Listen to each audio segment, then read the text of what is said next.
Welcome once again to our week, and I've got a complaint. You will need some binoculars today because otherwise you won't see the flowers. Welcome, Caroline. Oh, thank you, Rodney. Binoculars. I don't know about binoculars. Oh, binoculars. Oh, right. I see what you're saying. Well, times are hard in the UK. They might not be in Portugal, but their times are hard. So it's now just a few flowers from the garden before the Yes. flowers get dug up, and then veg is going to go in, because I think we've got to be planning long term now, talking about not having enough workers to dig our veg up, and that's going to have some serious implications if they don't get their act together. I thought you would be the first to volunteer. You know, you've got to volunteer for all sorts of things these days, but it's essential that we eat. And bending your back is a good thing in the fields. It would keep you fit, Caroline. In fact, things are bad. She's right. She's actually been shopping, not to Waitrose, which she normally infests. It's at Lidl. She's gone down to Lidl, or up to Lidl, of course. We mustn't get ourselves sued. Is that true, Madame? Well, I used to go to Waitrose for the free coffee. So that's the truth of the matter. But I mean, I've been to Waitrose a couple of times during the lockdown, and despite the fact that they employ a security guard now, there wasn't really anything to take. Not that I was taking it. So I just thought, well, Lidl's is so much handier for me. Got great big free car park, so no city centre parking. And yeah, bought some rice. And it's the first time I'd seen this particular type of rice this week as well, from the beginning of the lockdown. So, you know, Vietnam and other countries, they produce rice. You know, you have to see my food video. I covered this topic earlier on in the week. These countries who have historically been exporting rice are no longer exporting rice. So we do not have well, we can't grow rice here, can we? Not very well. Listen, I'm very impressed with you, young lady, because they're going on about Lidl. Obviously, Lidl's going to be sponsoring this program shortly, and you have taken, I understand, to growing vegetables. You're that bored. You're growing vegetables in your garden for the first time ever. Carrots and potatoes. And now you tell me we haven't got the right type of soil for the carrots.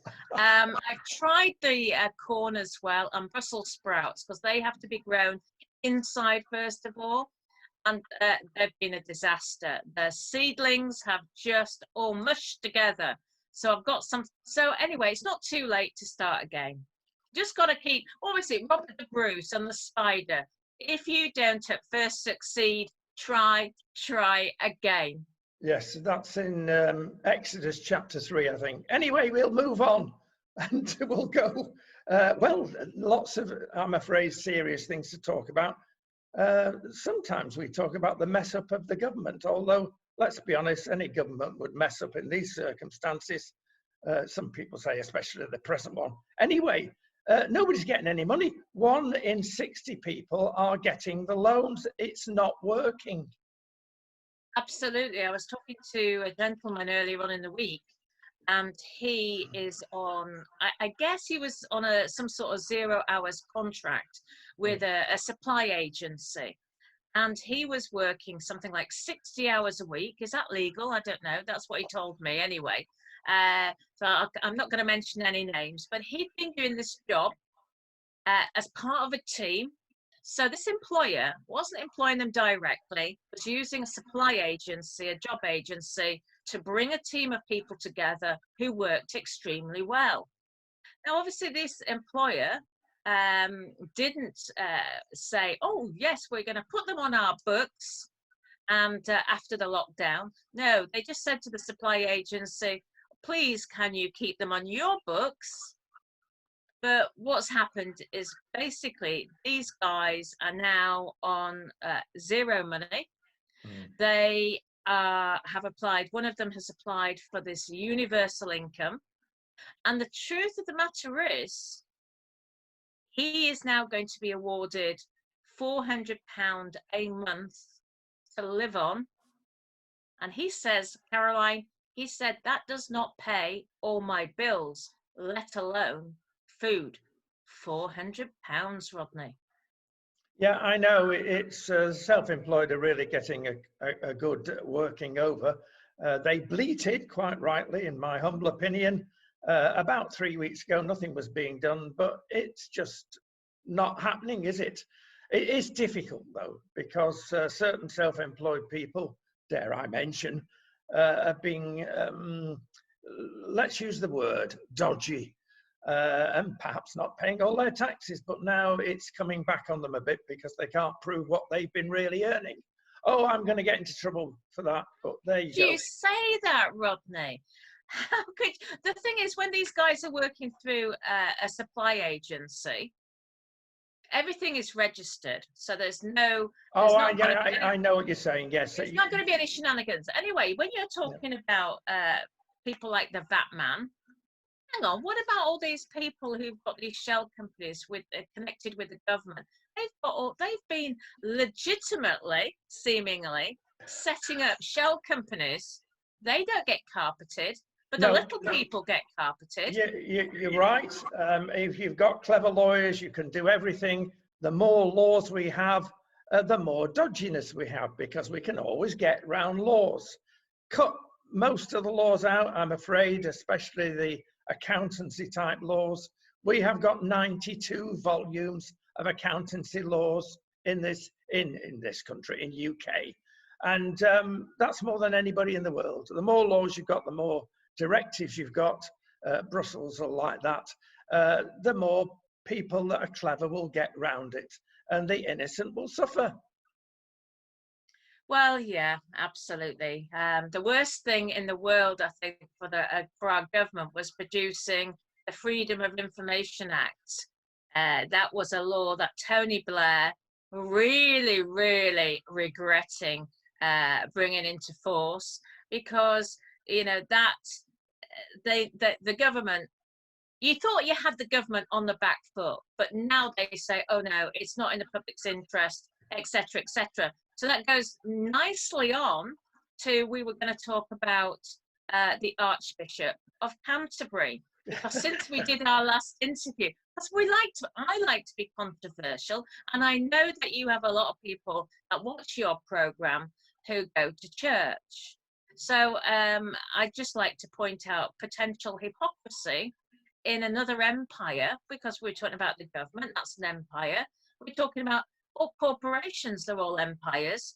Groups can be empires, all sorts of interest groups can be empires. So let's have a look at the church, because we've just had Easter since we last spoke, and it just reminded me, seeing this chat between the Archbishop Justin Welby and a guy from Click of the BBC, and watching that 15-minute interview. And it reminded me that Lambeth Palace has still not responded to my inquiry as to, for example, how much Justin Welby gets paid. Well, they've got to respond, because that should be in the public domain. You've got to find that out from the leaders of industry. Not exactly an industry, or is it? It could be an industry. Yes, indeed.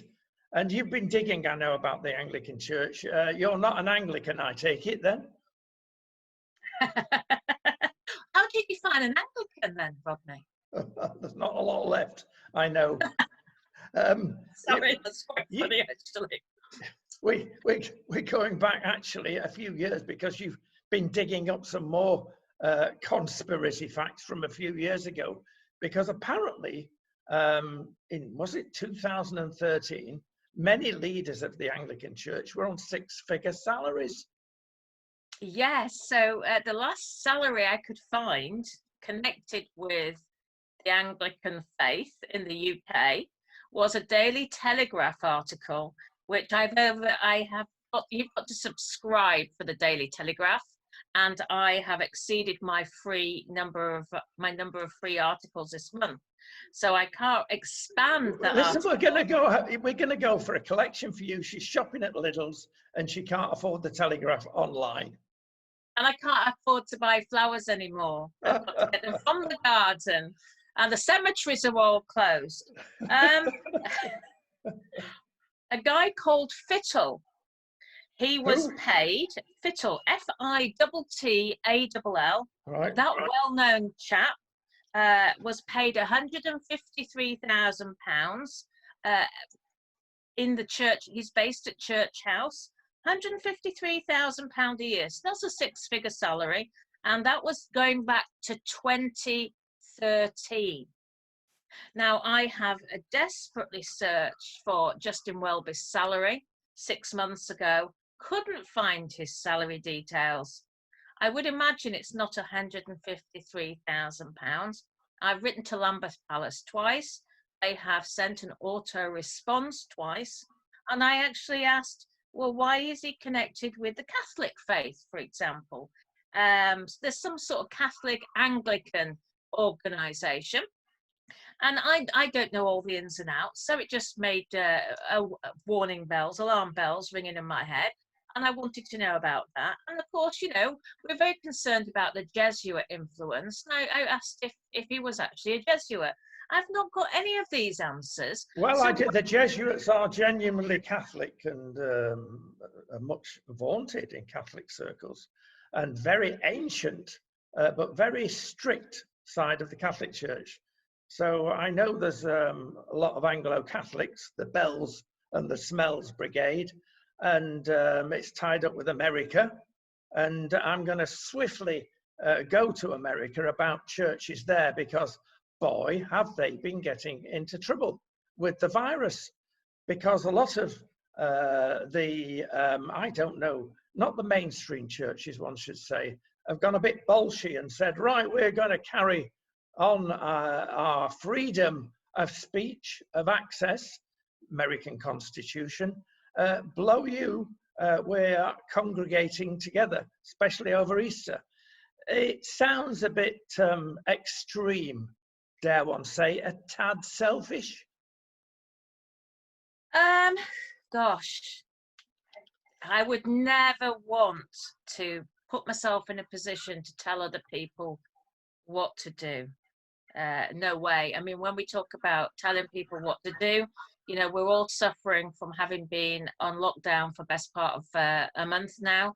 And, you know, social media was alight, shall we say, a couple of days ago, with people meeting together on London Bridge, some of them wearing masks, and clapping for the NHS. The police were present. You know, one rule for one and one rule for another. I'm always into freedoms, but I just don't like these draconian measures. And of course, we still have a big question mark over the pandemic, don't we? Lots of question marks.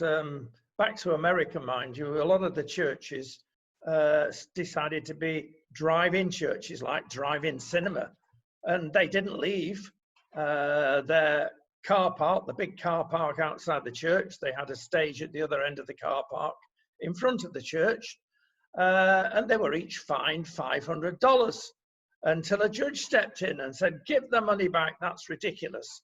Apparently, they've got drive-in communions as well, like going to McDonald's and picking up your stuff at the window. Very imaginative.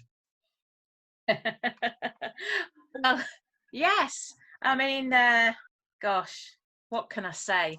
You've got to credit them. I mean, you know, Welby was saying how he now was tackling IT that he'd never tackled before. But he also went on and said, well, what about the economic catastrophe or the collapse or whatever he was using?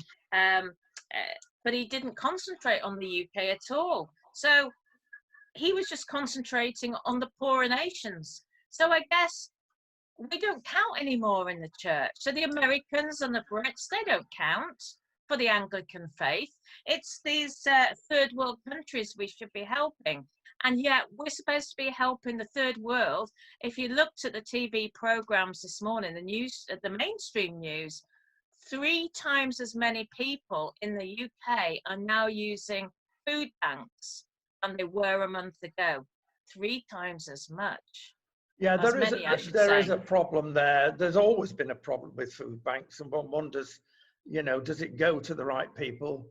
Is it being abused? Well, I'm sure it is, but you've got to be abused in these circumstances. It's more important to keep the deserving on board. I'm going to quickly go back at the other side of the pond to the Donald, who's in continuous trouble in the UK. There's been some horrible things happened this week. I'll tell you one. Again, we have a go at Radio 4 Today program regularly, perhaps with good reason. But Mr. Trump announced various things. He's had various conferences this week, as in the UK and in other countries, of course. And the drug that you know all about because you've taken it.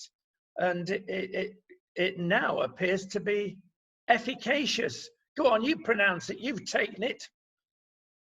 Was it hydroqual? Oh, I can't see it now. I said it. We talked about it. Hydroqualquine. No. No, it's called hydrochloroquine, I think. Hydrochloroquine. Hydrochloroquine. I had to take it when I went, I think it was to the Far East. It was an anti-malarial set of tablets. Well, you're all right then. You're immune. That was 20 odd years ago. Am I immune? Well, I don't know. I mean, I'm saying that I know that certain things are happening at the moment and everybody's dashing out and buying, I mentioned the name, Schweppes tonic water, because that's good for malaria. Quinine. That's the hydrochloroquine.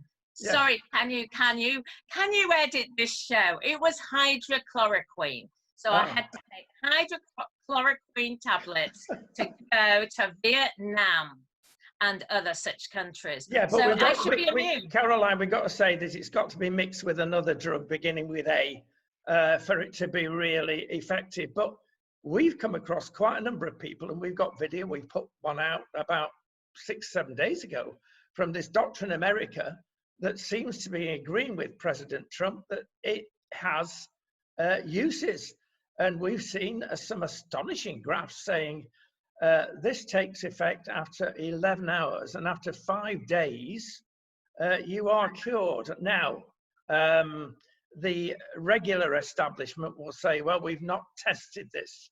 It might affect your kidneys, so we've got to do blind tests, double blind tests, and that'll be another 20,000 people dead.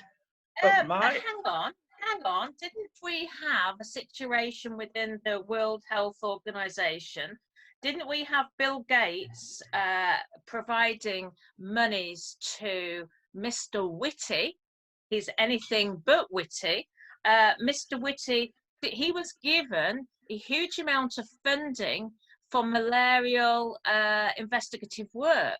Yes. So he was part of this, what was it, the London School of Hygiene and London School of tropical diseases. Yeah, and Imperial College is all involved in this, as we think anyway. So Mr. Whitty should know all about hydrochloroquine, shouldn't he? You'd have thought so. But there again... Mr. Whitty, please ring in. Mr. Whitty, we want you to have an opportunity to respond to what you did with that funding on behalf of these other organisations, please. Always give them a fair right to reply, eh, Rodney? Well, that's true, but we've got to be careful with this dreaded word conspiracy, because there's a lot of daft out there, and we've got to check our sources and see what really is happening. But we criticize social media so often, and quite rightly. Maybe 1 in 3 of the subjects tackled are real subjects and not conspiratorial subjects, but at least some of the subjects that come out are true. And if we didn't have a steadying effect on our politicians, dare one say on our mainstream media, who get very sniffy when you talk about social media, sometimes with good reason, to be honest, but maybe the truth can come through. It has done in the past. Yeah, well, hopefully it will over this, because as you say, there have been so many programs now on social media by doctors who've possibly in the past, maybe 20 years ago, didn't have a platform to speak what they considered to be the truth. So should we Indeed. go back to the government? Because as you say, it's the government, the puppet governments that we have that are in charge of us, it would appear. We had, I don't know if you're aware, but on the radio this morning, Grant Shapps MP, I think he used to be the chair of the Conservative Party. I'm not sure he's that chair anymore. I think he's been replaced. He was the guy who said something along the lines of he wouldn't be booking any plane tickets anytime soon, and or he wouldn't book a holiday this side of Christmas 2030. No, he didn't actually say that, but you just get the, I'm just giving you a feel of what he must have said to get the ABTA so angry that ABTA have responded, basically because it's not very helpful for an industry that has seen 96% of some of the airlines' planes being grounded. Yeah, and there's a real problem. I've mentioned this before, but hidden agenda, but it'll be revealed shortly. I'm sure the fact that by the end of May, Spain, for instance, and probably Portugal will be doing the same thing and inviting bookings for the season. They don't want to lose it. A tad early, to say the least, but that's what's going to happen. Already in Barcelona and Salau, which is the big holiday place south of Barcelona. Oh, is that how you pronounce it? I thought it was Salou. Well, it is, but it's Salau. It's a peculiar way in Spanish, and that is Salou. And they're offering already 30% off, and some places, I understand, you can get 50% off. So in answer to your question, yeah, who's going to come to Spain this year? Well, dare one say the Benidorm lads, the hen party lasses, at these rates, and probably with cheap airline tickets, even though we know overall they go up, they're going to still come because the alcohol will probably make them immune. It depends on whether there's any hydrochloroquine in the alcohol. Maybe Yes. it's the gin and tonics. You see, you can say that word now when you don't think about it. Yeah, absolutely, when I'm not put on the spot. What I was reading, though, today is that they've got all these makeshift mortuaries in the cities in the UK. And this is a serious matter. What is actually going to happen to the bodies that have allegedly come a cropper from CV19? Because there are so many people on social media saying their loved ones didn't have any of the symptoms of CV19, but it's been put down on their death certificate as CV19. So we cannot dispute, we cannot investigate all those individual cases. We know that the government has altered the CV, well, the mortuary, the funeral side of things, with the death certificates through the Coronavirus Act, which was passed a month ago. So there are no second choice, there's no second opinions, third opinions. There's going to be, if bodies are going to be cremated, you can't, they're getting rid of the evidence, surely. Well, that is a point. A lot's going on at the moment. In fairness to the authorities, it is a difficult situation. They've got a lot of criticism, 1,000 bedded hospital there, and more. No, it's more than that. And they've got 11 people in as of last Monday, which is good news, of course. But have they gone a bit OTT? It's difficult. Heads you win, tails I lose.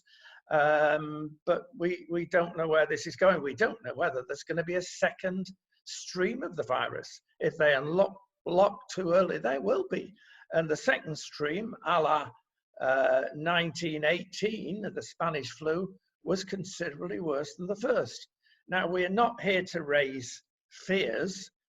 Everybody else seems to be. We're looking on the bright side, both of us, that, yeah, there'll be a solution. It may not be a solution put into your arm to make you immune, but it will certainly be a drug solution which will contain the death rate. Now, when we're containing the death rate, let me point out some very interesting stats that we get from all over the world. One of the major features of the stats is the death ratio for people who are being treated. Now, America is very criticized for lots of things, but I tell you what, it's the freest country in the world, because we get stats from all over the world. We get a big map, and they even publish how many people have been tested. Nobody else does. The rest of the world is blank. But America, you can even find out how many tests have been done. And something very significant, everybody's at America for being dodgy. Well, let me tell you how undodgy they are. This death ratio in Britain, in France, in Italy is nearly 13%. So in other words, if you're treated in hospital, 13% die. Now everybody says, oh, New York. Well, yeah, it's worse there than anywhere in America, but their death ratio, even in New York, is only 6%.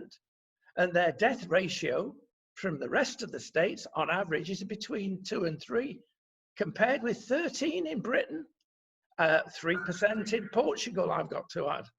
But these are the true statistics that most people don't get.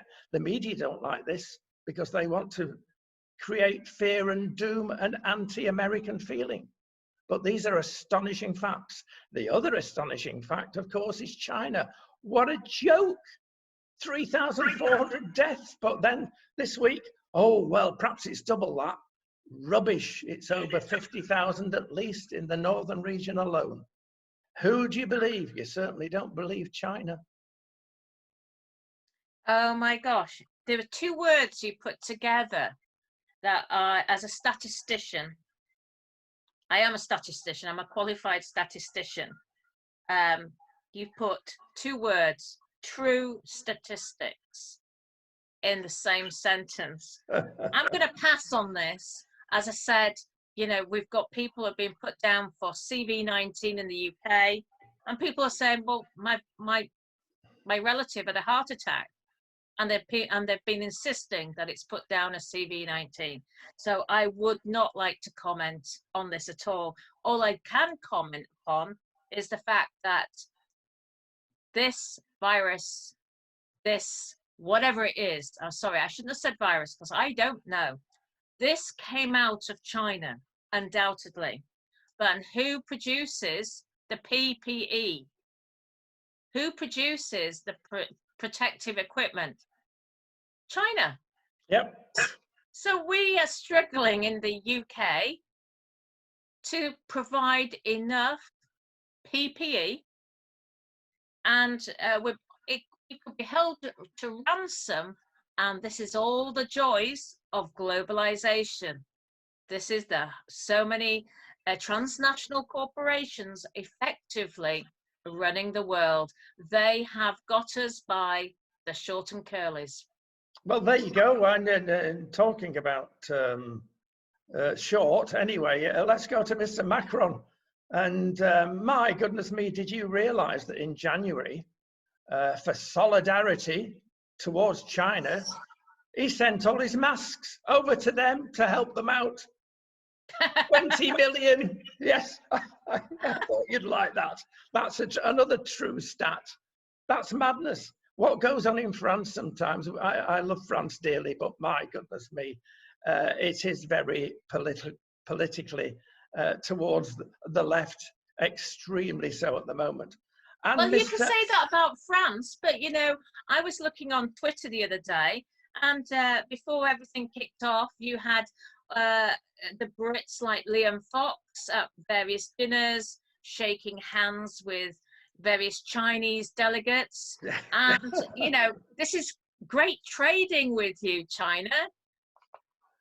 Yeah, I know. And I tell you something else potty that's come out from France, and this is last week. They're having a real go at Amazon. A lot of people might cheer that for various reasons, but they're having a real go at Amazon.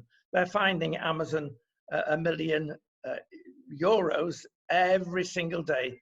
because the trade union in France, and this is a trade union, it's not the average French person, is saying, oh, they're treating our people badly that work for Amazon. Now, that's been accused of Amazon in many places. They're not keeping their distance. And of course, Mr. Macron, left of field, is agreeing with them and finding them €1 million a day. So what's Amazon done? Well, it's got out of France. Stick it, France, we're off. So that's a shame for the average French person, because Amazon can be really helpful, especially in coronavirus days. Things are being delivered and often it's cheaper. So there you are. There's a loss-loss situation there. Well, I mean, there's two sides to every story. When you say that Amazon, we've just been talking about the transnationals running the world. Amazon is one of those transnationals, I guess. And the working conditions for people in these big conglomerates is far from pretty, I would say. That's all I'll say about that. But talking about empires and parliament, what about this story about the House of Lords? Yes, they're getting very tired working from home. They want traveling expenses. They want the traveling. They want this. Yeah, exactly. So it's crazy, isn't it? How much are they getting? Well, they get paid £323 a day for the privilege of doing what they do. It's 300 and odd, surely. Yeah, they're smart people, of course. Most of them lawyers. To get paid to fall asleep on the job. Remember, the House of Lords has no power whatsoever. No power since 1911 to do anything apart from defer bills and to stop increasing taxation. That's all they've got the power over. And of course, what have we got? We talk about increased taxation. We've still got the World Health Organization suggesting that the general population should all chip in a 10% to pay for this pandemic. That's true. Yeah. Yeah, interesting times. They would, of course, be responsible for collecting this tax, and I'm sure they keep a lot more than 10%. Oh, we are being naughty today. We're going to finish on one last thing that will meet with your approval, Caroline. The EU are genuinely in trouble. Italy has been fed up with them since the beginning, quite rightly so. And of course, the EU are now starting to apologise for not helping Italy out. Too late, chaps. You've committed the big sin. We're not all together in Europe. We're all looking after our own interests. So I guess how I see this panning out or planning out, I see that the coronavirus is still being like some sort of hairnet over the world. Because remember, what they're saying in the media about Italy and this, that, and the other, yeah, I mean, we voted to leave the European Union. We're still part of this global pandemic. And we're talking about, we're all actually affiliated to the United Nations Agenda 2030. So we mustn't lose sight of what the New World Order is planning. After all, even the Archbishop of Canterbury said in his scripted speech last week, he said it will be a new world. People need to listen to what is being produced out of these people's mouths. They're speaking on behalf of the Illuminati, the New World Order. We are supposed to, I can see it, this is all about chaos, isn't it? It was in the last days, in the Bible, in Revelations, it was all about creating chaos. So we'll have a flattening out, and then people will be released in dribs and drabs, I guess, from the lockdown, and then there will be another wave. And so it's just to cause all everybody's little worlds to be rocking about, and we just must not lose sight on who is in charge of this world. Who, Caroline, is in charge of this world? Our Creator. Great, I can't argue with that. But I'm going for a lie down again. I've had the Illuminati there. I've had everybody, including the Archbishop of Canterbury. The poor man, we've had a go. I'm sure he's very nice to his wife and his granny. Oh, no, he can't have a granny. He's too old. Well, you don't know these days, do you? Caroline, it has been a joy. I have sat here and just looked at you and thought, well, that's a wonderful statement. And she could be right about one or two things. Sorry. Oh, thanks, Rodney. I'll see you again soon. Thanks to everybody for watching at home. Caroline Stevens speaking the truth. Yes, there we go. Surprisingly. Goodbye, Caroline. Bye, Rodney. Thank you.